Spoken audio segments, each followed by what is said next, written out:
शिव शर्मा कहने लगे, आप यह बताइए, आप हमें लेकर के जा रहे हैं और बगल में एक लोक दिखाई दिया है, इस लोक का नाम क्या है? यहाँ के लोग बड़े विकृत आकार वाले हैं, भयावने दिख रहे हैं, ये बगल में कौन सा नगर, कौन सा लोक रह गया है? अब शिव शर्मा तो धर्मात्मा थे, तो वो तो नहीं गए उधर, वो थोड़ा दूर बसा हुआ था, पापी लोग उधर जाते हैं अपराधी। तो पूछा गया, ये कौन सा लोक था जहाँ के लोग मैंने दूर से विमान से देखे हैं तो भयावने दिख रहे थे, उनको देख करके डर लगता है, ये कौन लोग थे, यहाँ कौन लोग आए हैं? सुनो, बहुत प्यारी कथा है, कि वो कथाएं मैंने 20-21 महीने में आपको सुनाई नहीं। तो वो गुणशील और सुशील दोनों क्या कहते हैं, अयम पिशाच लोकोत्र बसंती पिशितासना तत्वानुताप भाजो यो नोन्हे कृत्यम ददप्यति। का ये पिशाचों का लोक है, यहाँ पिशाच लोग रहते हैं, भगवान के पार्षद कहने लगे, और यहाँ ये मांसाहारी है। कहा कि ये लोग पिशाच कैसे बन गए,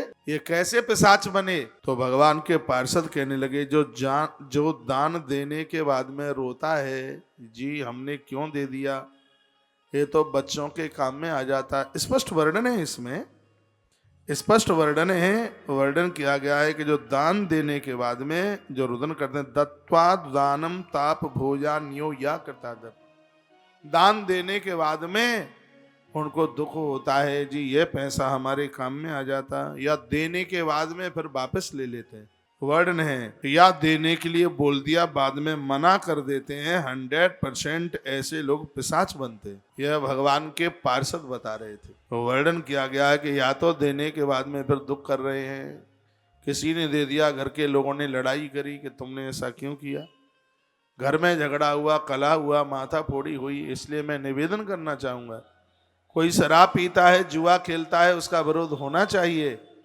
लेकिन आपका पति या आपकी पत्नी कहीं धर्म सदकर्म में कहीं कोई पैसा लगा करके आ गई है या आ गया है, तो घर में कलह मत करना, झगड़ा मत करना, नहीं तो वो दान का तो फल मिलता नहीं, पिशाच और बनना पड़ता है। हाँ करने के बाद में ना दिया जावे, वह भी पिशाच बनते हैं। और वर्णन किया गया है कि जिन्होंने कभी भी किसी को खिलाया पिलाया नहीं, अपने घर बिठाकर किसी को भोजन नहीं कराया, स्पष्ट लिखा है ये पिशाच लोक में वह लोग आकर के मांस खाते हैं। और वैसे भी कहा गया है कि जिस घर में से वृद्धों को भोजन नहीं है, गौ माता को चंदिया नहीं है, जिस घर में कभी आने वाले अतिथि को भोजन नहीं मिलता, कई ग्रंथों में लिखा है कि उस घर का जल मूत्र की तरह, अन्न मल की तरह होता है, मल मूत्र की तरह होता है। ऐसे घर का तो पानी पीने का भी धर्म नहीं है।